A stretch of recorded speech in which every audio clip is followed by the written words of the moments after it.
the State Library in Salem, and I am here today to talk about the Oregon Talking Book and Braille Library. So, first of all, how many of you guys are familiar with talking books or Oregon Talking Books? Okay, that's all right. That's why I came out here. That's why I drove through that canyon. So my goal with visiting with ESDs, any ESD that'll invite me in, is to make sure that you guys understand that the state of Oregon has this resource, has this library, and who it's for, how to access it, and what the library has for it. So I've got some slides here that are really high level, and I'm really just going to kind of use them for some of the numbers that pop up here. And also feel free, as I'm talking, to ask a question. This is not a formal type of wait till the end sort of thing. So, sorry. Who's the same that? What's that? Who's the same that? From 0 to adult or? Oh, yes, yeah. Okay. Actually, yes, any age. So, who we are. We are a free audiobook and Braille book library for any and all print-disabled Oregonians. We're part of a nationwide network of libraries through the National Library Service for the Blind, which is a division of the Library of Congress. So the easy way is to say that this is your federal tax money and your state tax money at work. That's how it's funded. We have been in Oregon since 1932. We were the 8th state to sign on as a partnering library with the Library of Congress. The actual library began in 1931. We serve anyone who is print disabled. So print disabled is a blanket term that we use for anyone who cannot read standard size print, that's 12 point, for long periods of time comfortably. And long periods is really relative, because it could be if a person wants to read pamphlets or magazines or short books or long books, it doesn't matter. It's what do you want to read. If you're unable to access the size of the font or access the material, whether you can't sit up for long periods of time, you have hard time turning the pages, or even if you're someone who is reading or learning disabled. So your vision's fine. Dyslexia, yeah. Okay. So your vision's fine, your mobility is fine, but you have a reading disability. And then same thing for somebody who is physically disabled. Your vision's fine, you can read just fine, it's just that for some reason physically it's difficult for you to access print materials. So legally blind people, visually impaired people, physically handicapped, reading disabled. And we serve any age. Right now, our youngest user is 1 year old, and that is a lie right there, 104. Our oldest user actually just turned 108 the other day, 108 years old, and we sent her a birthday card. So that's how I know that my number is now wrong. And we serve people anywhere in Oregon, so it doesn't matter where you live, and it doesn't matter if you live in a place that has a public library or not in Oregon. This is a state-run service, so it serves any Oregonian. And the way that we do that, primarily, if you're using our standard library service, is by mail. All of our materials mail as free matter for the blind. It's one of the oldest postal codes in the United States. So right up in the corner it says free matter for the blind or his physically handicapped. Goes right out to the person. When they're done, kind of like old-time Netflix, you just flip the card. It's already addressed to us in Salem, and it already says free matter for the blind. And these materials travel through the mail as first-class mail, so they don't travel medium mail or any kind of a slower mail type. So that's how we do the general library service. And it doesn't matter how many items we mail in the state of Oregon, so there's no savings on whether we try and not mail you as many items or mail you a whole bunch of items.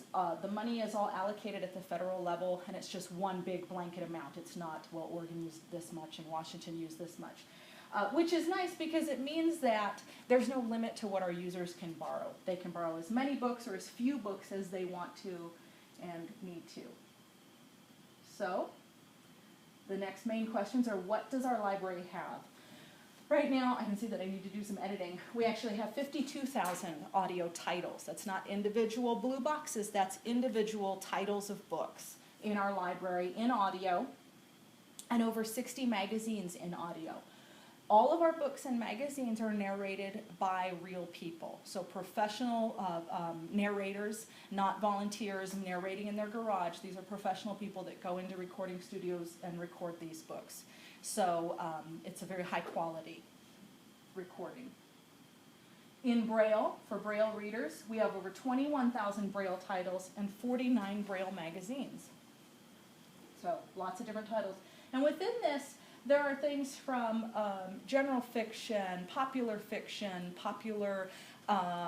series that kids like, all the way down to little kid books that are like picture books that maybe take about 5 to 8 minutes to read. And then nonfiction titles. So let's say there's an age-appropriate nonfiction title on Abraham Lincoln, if students need to do a report or do some studying. So histories, biographies, books that are about science. What we don't have are textbooks and instructional manuals. So much like you would access your public library for pleasure reading or learning reading, but not necessarily go in and borrow the latest math book or the latest scholarly history book. So if that helps out. And additionally, we have books that can be downloaded. So all of our audio books are available for on-demand download at any time, 24 hours a day with no limits. Many of the Braille titles are also available for download for use in refreshable Braille displays. Do you have any students that are using those? I'll show you one. This is an old model.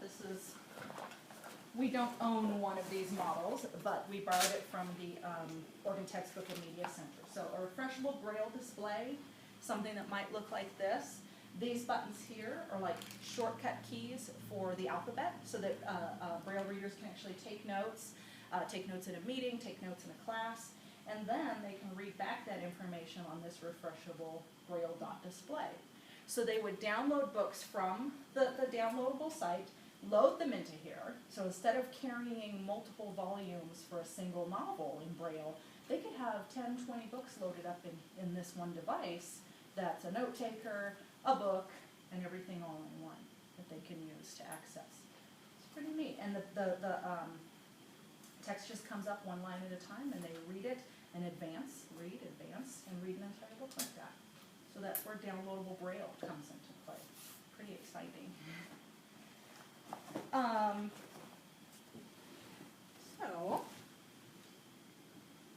And lastly, just like the public library has things besides books, we have descriptive videos.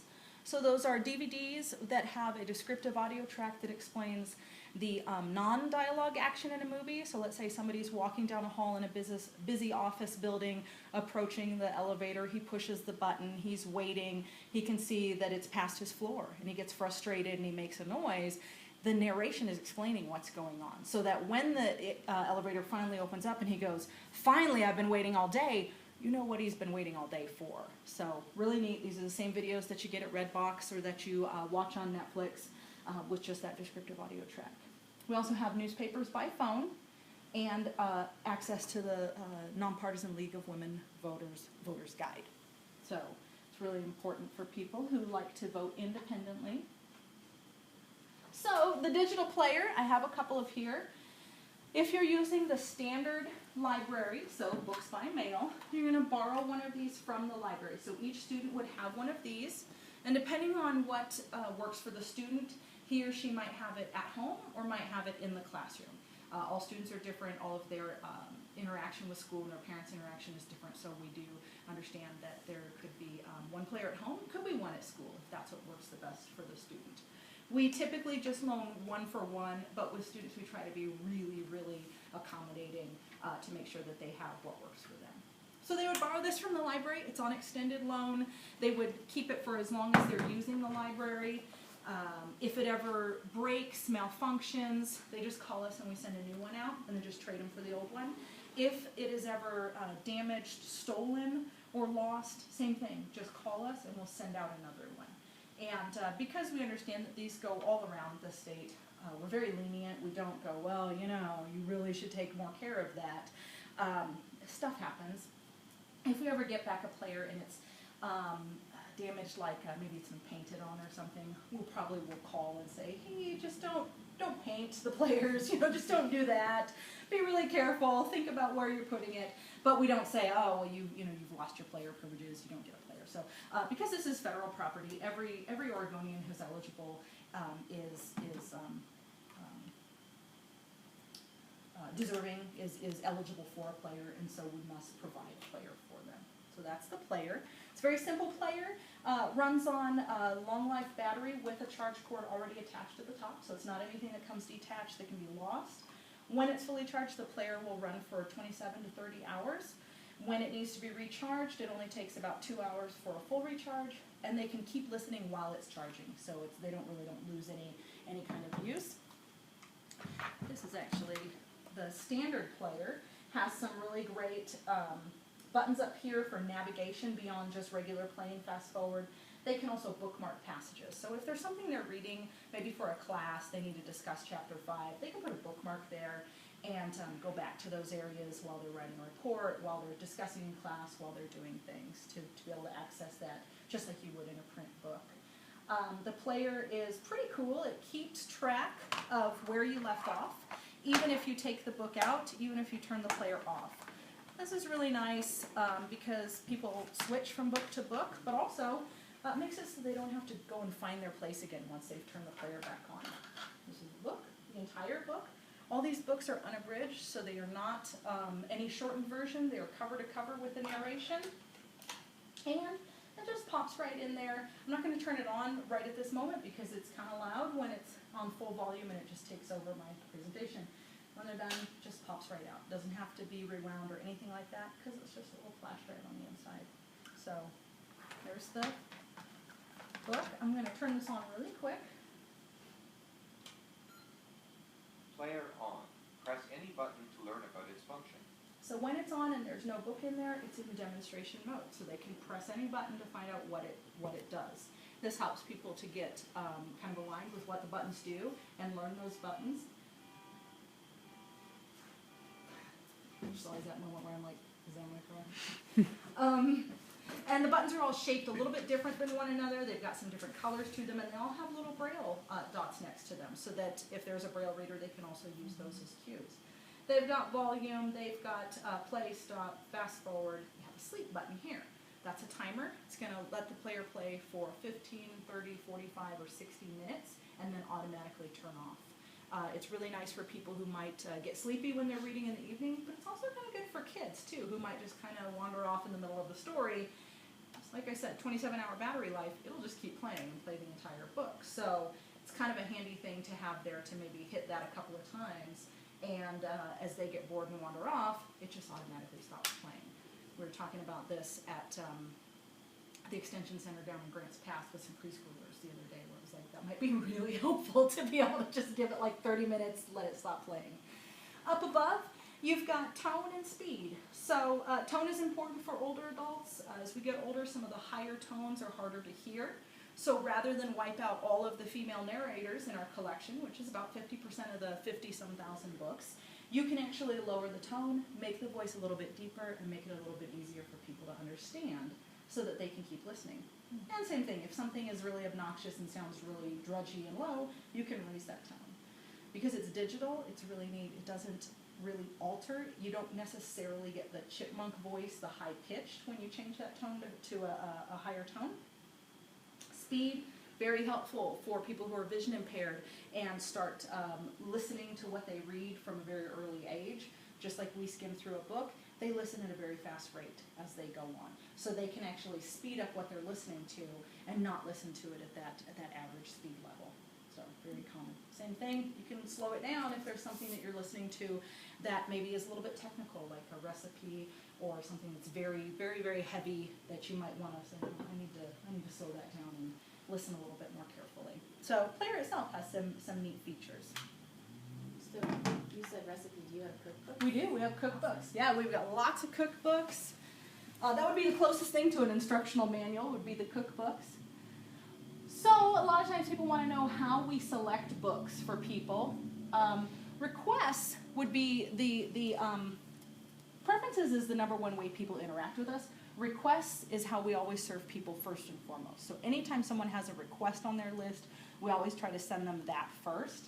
Then we do like to fall back to their subject preferences. So they tell us they like science fiction, they like books about animals, and they don't like romances. So we'll always make sure that we send them something that matches those preferences. Mostly we serve adults like that. I think it would be great to serve kids like that because I think it would expose them to different things. And of course it would always be grade level appropriate. They would never get a Stephen King novel just because they say they do like science fiction. So it always, our computer system is very smart and does not go out of someone's age range, unless they've requested to go outside. And then we have some preset limits in everyone's account just to make sure that we're not over sending books to people. So we try to work with every user to say what works for you, 1 or 2 books, 6 or 8 books, whatever it is, whatever their limit is that they can get through comfortably in a 6-week period, we'll send them. And that also helps keep people's overdue books down, because if we're not overloading them, then they're not getting overwhelmed and not ending up with overdue books. We don't have overdue fines for our books. We just send out a letter when a book has been overdue by an additional 6 weeks that just says, hey, you have a book. Do you know where it is? If you don't have it, call us. If you think you returned it, call us. If you have it and you're not looking at it, just put it back in the mail for us. We don't do any fines, because the way with the mail service, the way it works is you just don't get any new books until those books are cleared up. And we want to clear books up because the books do travel through the mail. We know that they can get lost in the mail, so we want to make sure that something isn't out in the ether, but we still think you have it checked out. So I talked about, I'm going to just skip through here. There we go. I talked about download on demand. So the entire audio collection can be downloaded. If the person wants to, they can download to a flash drive and then use the flash drive right here in the side of the player, if that's what works for them. It treats any flash drive just like one of these books, so it does all of the same things. It holds the place. You can use fast forward, rewind. What's nice about this is you can put multiple books on a flash drive. So you get a 4 gigabyte flash drive. You could have 60 books on there, so you could have an entire library at their fingertips and not even be waiting for things to come in the mail. So that's one way to access the downloadable books. When you download the books, there's no time limit. They don't expire after 6 weeks. There's no limit to how many you can have. Like I said, you could have 30 books on there. We have people that truly download hundreds of books per month, and it does not cut them off. You just download till your heart's content. And what's really great about that for any user is that they can start to create their own libraries, have their favorite books, their favorite authors with them. Just like you and I might have our favorite battered paperback copy of something. With these kind of books being federal property, you can't just go out and buy this audio book necessarily. One, it might not be available commercially, and 2, it could be really cost prohibitive. So being able to download these books if a person has access is really quite liberating for our users after 80 years plus of books. So download. Other thing here, I picked up my phone, not because I'm checking my email, but because we have mobile. So the downloadable service is called BARD, Braille and Audio Reading Download, and we have BARD Mobile. So for our users who have smartphones, iOS, iPads in the classroom, etc., even Kindle Fire, they can download the app. The app's free from the federal government. This is not a paid-for app.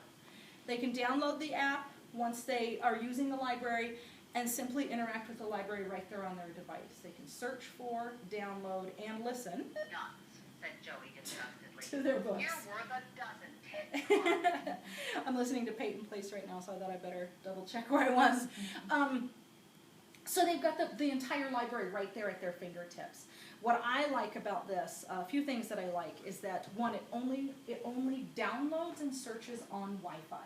So if somebody is borrowing a family member's phone, or maybe an iPad that has a data plan to it, or even their own phone, it will not use their data at all. It does not go out to data. You're not going to all of a sudden exceed those data limits. It only goes on a Wi-Fi. And if you are in the middle of downloading and you walk out of Wi-Fi area, it stops downloading. And when you get back into Wi-Fi, it just picks right back up again. So it's really, really pretty neat there, and a really nice thing for kids not to worry about any data charges.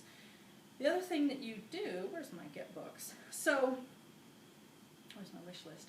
So as you're searching for books, rather than having 30 books downloaded onto your phone and taking up space, what you do is you actually put books in your, and it might not let me on here, you put books onto your wish list. So you've got a queue of books that aren't downloaded yet, but that you've said, this is what I want to read, what I'm going to read. Then as you finish books, oh, there we go, you can go back in and say, oh, here's my 7 or 8 books, and it can be a very long list. Right now I just have 7 or 8 on there that I'm planning to read. So when I'm done reading and I'm in Wi-Fi, I just click and say, okay, great, I'm going to download this book. All I have downloaded on my phone right now I've got about 5 books downloaded right now that I'm actually keeping on my phone, and I'll delete when I'm all done. So it really allows you to not overload your phone, but yet still have that cue handy for anyone to be able to say, yes, there's the second book in the series. That was the next one I was going to read, or things like that. So there's the app. So it's just called Bard Mobile. Bard Mobile, yeah. So when you, so what happens is when, I'm really going to get ahead of myself here, so I better see what my thing says. Once the person has filled out the application and turned it into the library, that then makes them eligible to use the library. If they tell us in the application, there's 2 other pages on here, but they're just things like what kind of books do you want. If you tell us on that application that you want to use Bard Mobile, when we call you to confirm that we tell you we should receive the application, we'll say, great, I've entered all your information, you're ready to go. All you need to do is go to Bard, get your username and PIN, and then go to Bard Mobile, get that, or go to your Google Play, the iPad store, what is it called? App Store. App Store, thank you. And get that app. And then once you log in, that's the other thing I really like about the app is once you log in, you stay logged in. I've only ever had to log in one other time, and I think that it was because my Wi-Fi at home went on the fritz. It thought I didn't have the app anymore, and I unloaded it and reloaded it, that kind of a thing. But it doesn't time out after 30 days or anything like that. So the user's not constantly re-signing in every time. It keeps you signed in. This is the application. These are the 2 most important pages. The first one is who are you and where do you want your books to go if you're going to get books by mail. And then the last page is certification of eligibility. Now, for any student who's legally blind, visually disabled, or physically disabled, or deafblind, this number 1 through 4, could be signed by anybody in this room. Okay, you could sign the application to certify it, be done with it, send it back to us, and that's it. We don't do anything else. We don't call you and say, yo, you signed this application. We call whoever is listed as the contact to say we received the application. If the student is strictly reading disabled, and I always hate talking about this, the law that allowed students or anyone who is reading disabled to use this library was created in 1966. In 1966, they had no idea what they were talking about. So they said that, I'm being recorded, why not? I'm from the state, I'm going to say this. They had no idea what they were talking about. So what they put in, just out of ignorance, was that they said that a medical doctor had to sign this application, had to certify that a person was reading disabled. It literally will take an act of Congress to get that reversed because this is an act. This library is created by an act in Congress. The current leadership of the National Library Service for the Blind is working to get this reversed, to get this to reflect what is realistic. However, for now, it still has to say that a medical doctor has to sign this. What I always point out to people is that if a person is reading disabled, if you have a student who's reading disabled, I want you to think about why are they reading disabled? Are they reading disabled for some kind of physical reason? And I use this example all the time. I spoke to a teacher years ago. They said, I can't get the application to the doctor. I can't get him to sign it. Oh, what do I do? And I finally just said, why is she reading disabled? And she said, well, when she was 3 years old, she had a stroke. And I said, come up here and mark number 3, physically disabled. Sign it, turn it in. This library is about getting library books in the kids' hands, not about a bunch of paperwork and a bunch of rigmarole. So I always say to people, think about number 5 before you worry about number 5. Think about it, and if there's a reason that you really should mark one of the upper parts, mark it, sign it, and get some library books in the students' hands. So if a student has tracking problems, then we can put that under physically disabled? Okay. So officially, that's my stance on that, on the reading disability thing. And if you have any questions ever, feel free to give me a call or send me an email, and I'd be glad to talk about the particular student and work through that. Because I would say that number 5 in the ESDs is one of the largest stumbling blocks, and it's we don't want it to be. So we want to find out. I'll tell you that a lot of adults, when they fill out the application, they'll start to fill it out themselves before they take it to their doctor or their nurse or their activity director, and they'll say, I can't read. I'm reading disabled. And especially for adults who are 65 years old and over, when we get the application and it's marked reading disabled, we call because we're like, why are you reading disabled? He said, oh, I have macular degeneration, so I'm reading disabled. And we say, okay, all right, no problem.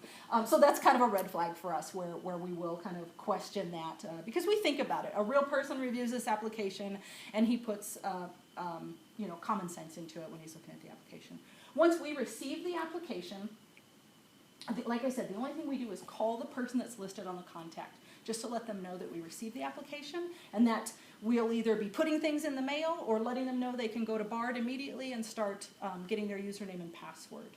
Applications are processed within 3 days of receiving them at the state library, so it's not like there's any kind of a waiting list. Your student or student's parents or teacher, whoever's contact, would know within a couple of days that, yes, things are moving along and the student can start using the library.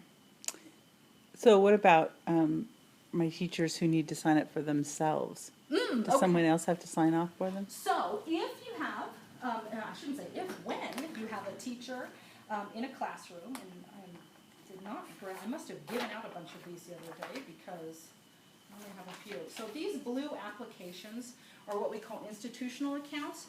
I'm glad to send you some more of these, and I also have more of these.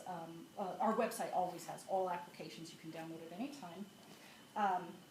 Fill out the blue application for the classroom. The teacher will receive a demonstration player to keep in the classroom and a single demonstration book. So we don't have a lot of these, so we try to mark out some demo books only so that they go out and they stay with the teacher forever.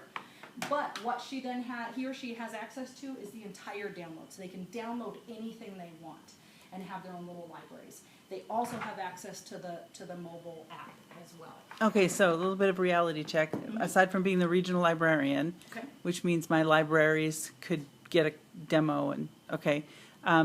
Most of my teachers are itinerant. They travel quite a bit. Can they, as part of the institution, get one to take with them and demo for their kids Absolutely. where they go? Absolutely. Once again, going back to Doesn't have to be tied to No. a school. It has No, to no, be no. tied to Yeah. the teacher. Once again, just trying to be as flexible as we can for students. Whatever it is that works for your particular situation is what works. So if he or she is itinerant and she wants to have a player that goes with her, great. If she's itinerant and she's traveling through 5 different schools and 5 different classrooms, it might make more sense to have a player in each place as she gets there. So whatever it is that works, just call us or send us an email and say, this is me, here's where I am, here's what works for me, and we'll say, okay. Because we check these out on the account, so we'll know that we have 5 players checked out with your name, and if something ever goes on, and you might call us and say, oh, this one player at the such and such school has broken down, can you send out a new one? So this application was mainly geared, or not mainly geared, but kind of first and foremost has just a basic institution like a assisted living facility or something in mind is when it was created. But there's the reality of what you're actually doing out in the field. So just talk to us and tell us what you need. We still only send the one demo book. Just because these books can go out, they're worth quite a bit of money each if we just send them out and never see them again. So we try to just send one out as a demo, just to say this is what it looks like. And so that might be something that he or she might carry with them and then have several players. But like I said, download all you want. Where's my flash drive? Download all you want on a flash drive, and you can take things with you or have them in the classroom. Have some library stuff, things you know are popular, things you know you're working on, whatever. Have that on your flash drive and ready to go. So teachers, students, here's the application in person. There's that center stuff that just asks what kind of books do they like, and the last page over here just asks if they want to borrow any of those other services, like the newspapers by phone. The newspapers by phone are they are read by a synthesized voice because it is up-to-the-minute news off of the wire. So it's immediately translated. It's put into a pretty natural-sounding synthesized voice, and you can actually choose which voice you want. So if one works a little bit better for a person, female-style voice, male-style voice, they can choose things. But that's great for current events, kind of current events reports, things like that. So How does a student apply? Because our districts, I'm thinking of like Craney or our distance places here, if they're foreign exchange students and you want books on tape for them. Okay. Well, so our library does have access to books in lots and lots of different languages. So you name a language, we have access to it. We have a foreign language librarian at the National Library Service because we don't use some of the more obscure languages. I shouldn't say obscure, that makes it sound like it's negative sounding. Not as used foreign languages. So we do have a librarian at the Library of Congress that works directly with people that are using some of the not as used foreign languages. We have easy access to Spanish, Russian, Vietnamese, Chinese, French, and Italian. But any of the other, I think there's 40 languages that they service. We do have them work directly with the National Library Service. So do you have foreign exchange students who are reading print disabled? That's Yes. the next question. Yes. Yes, and they would like to listen in English. Oh, if they would like to listen in English, they would just use this library service. Yeah. While they're here, they're here. Now, once they're done, once they leave, this material stays here because this is an American federal library. So they would leave it behind. They would no longer be serviced once they left. But while they're here, they're honorary Oregonians. So just like if somebody came to live part of the year from a different state and came to live in Oregon, we would serve them here in Oregon if they were living here for a long period of time, even though maybe they spend summers with their dad in Mississippi. Oregon would still serve them and probably still serve them during those 3 months that they went back to Mississippi. So this library is in every state, so it goes with the person. So if they move permanently to another state, we just transfer their service to that other state and their entire reading history so that they don't just get the same books over and over that they've already read. We have a lot of snowbirds that maybe go down to Arizona for a while. That's where that permanent versus temporary, we would still serve them as they are Oregonians even though they're living in Arizona. We just ship the books down to their Arizona address. When they come back, they tell us that they're back in the state, and we just change their address back again. So things to remember, Talking Books is not just for totally blind people. It is, and I didn't talk about this, but it is a free library. This is your tax money. There are no fees. I said there's no late overdue fees for books or anything like that. Postage is free, everything's free. 52,000 audio titles as of this date, with roughly 1,000 new titles being added every single month. And that's in all different age and grade levels. Now, so right now, just to give you an idea, here on also all of the audiobooks can be downloaded via Bard and many of the Braille books. Just to give you an example, I don't put this up here. Right now in the state of Oregon, we're serving roughly 200 students people under the age of 21. So school-age students, just 200 for the entire state. Now we know that not all students and not all kids are readers, just like not all adults are readers and interested in reading. We do know that we could do better than 200 students, so that's why I'm talking to ESDs. I want to make sure that the kids aren't reading just because they don't want to read, not because they don't know that the library is there for them. Grab some, I'm going to go on a long walk here. I forgot one more thing I wanted to show you.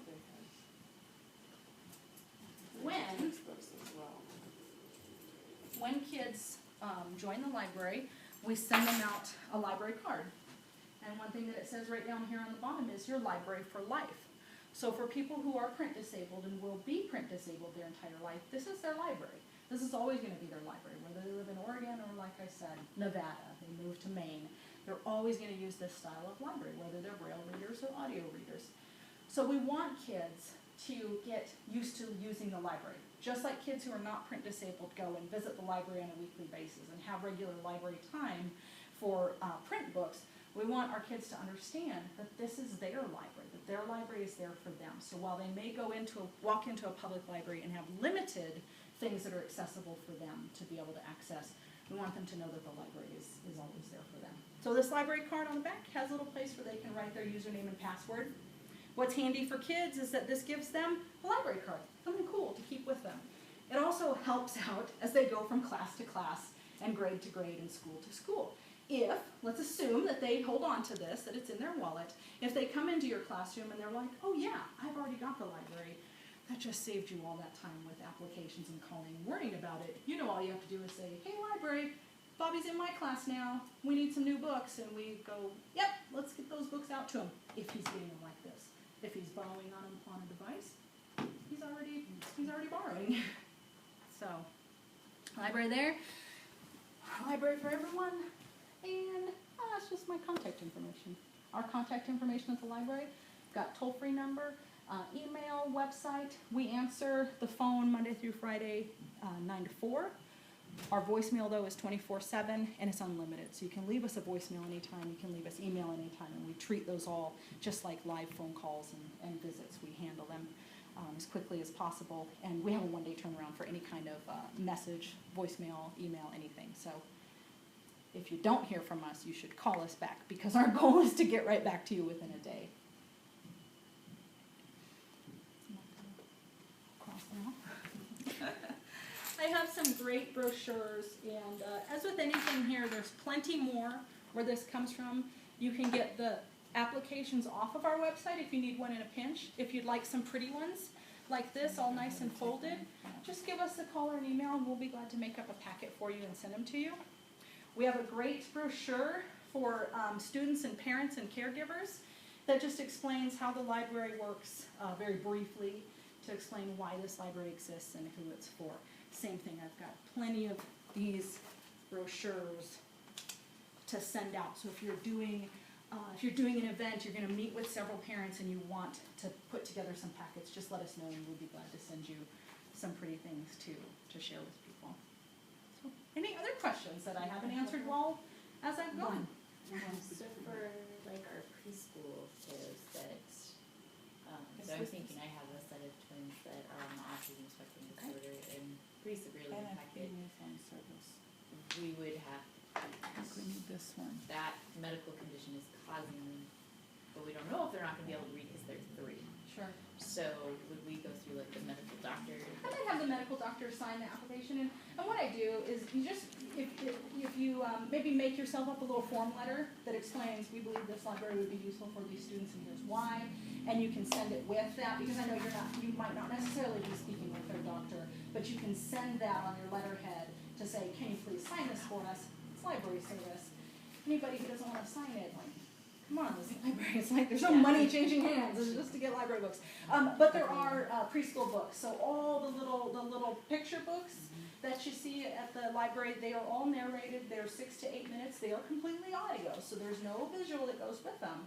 But they are age appropriate preschool books for kids, and there's so many of those on the shelf that just don't get used, they don't get borrowed, so lots and lots.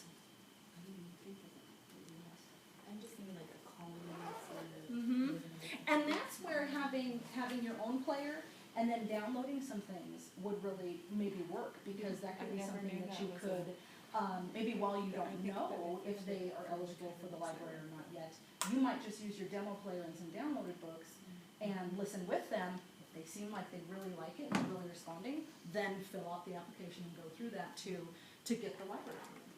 So, and the library can be used for as long as a person needs it, or as short as a person needs it. So let's say these students use it, and once they get into school, they're not having any trouble learning to read, and everything's great. All you do is, whoever it is that's responsible, they just send everything back and say, she doesn't need it anymore. We just close the library account and take back the stuff, and that's it. So. And for those blue ones, like I said, I do not have any more with me. I forgot that I went somewhere earlier in the week. So tell me again, what's the difference between the blue one and the white The one? blue one gets you a player, Okay. or any of your teachers or your classroom a player, and the white one It's for the students. is for the student. So actually Linda could fill out this blue one. Yes. And that would work for the whole ESD, is that what we're saying? It depends Or on no? You can do it by ESD, you can do it by school. If your ESD works where you have, the ESD has the itinerant teachers, do it for the ESD. Yeah. We'll list out all the teachers as sub-users, and then the players checked out like that. So they many of would the ESDs come are here and then we check them out to the teachers? Yeah. Okay. Yeah. So, like I said, when it comes to that, call us or email us, and we'll figure out what's the smartest way to track that kind of a thing. So, ESDs are different. Some in larger areas, they do not have as many itinerant teachers. They're more right in the classroom. classroom assigned to certain schools, so we do that. In some where you're a small area and you're serving a large group, we do it that way. So whatever works. Okay, well, So if we just called you, if we have questions about individual situations, if we just called you, you'd give us probably a judgment call on it? Yeah. Okay. yeah, we would do that. And you can call the main number, and anyone that is there can help you with that. And if they have any question, then they usually come and talk to me. But we're a very small staff. There's 7 people. And we serve the entire state, so about 5,000 people in the state. We're very tight knit. We're very everyone is very knowledgeable. Everyone who answers the phone, so you can always feel confident that you're going to talk to somebody who knows what they're talking about, and that if they ever go, I don't know, let me get an answer though, and I'll get back to you, kind of a thing. So in general, though, your dyslexic students are gonna need a medical, In general, if there is no qualifying physical reason, and like I Okay. said, think about the physical reasons, and if you have questions, call us. I'm just thinking the one student I have trying to get dad to get him to the doctor is probably not gonna happen, so. That's why we really think about if 1 through 4 might be more appropriate. So we can mark number 3 and just see what happens, I mean, When in doubt, okay, call me. Okay. Call us when in doubt. So we'll talk you through it. Because like I said, this is, these books are not, like, we don't get bonuses. Like if we send out 415,000 books a year, there's no bonus there, whether it's less or more or anything like that. You serve 5,200 people, doesn't, and the books themselves, they don't generate anything. So it's just federal money that sits on the shelf Right. is what happens. When they're kids' books, 200 kids we're serving.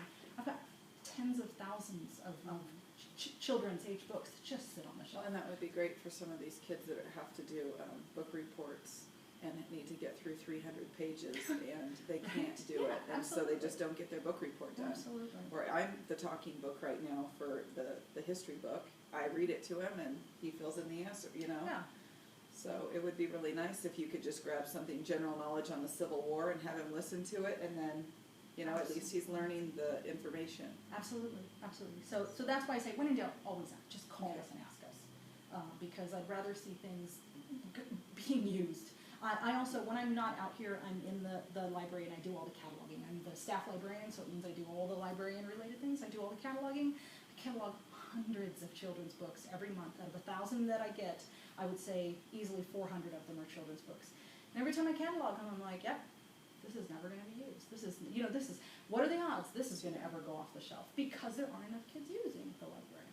So, like I said, I know not all kids are readers, but I feel like Oregon has more than 200 print-disabled kids who Yeah. want to read, who want information, who want to learn, who want to be entertained, who want an escape, want a fantasy to think about and read about too. So, yeah.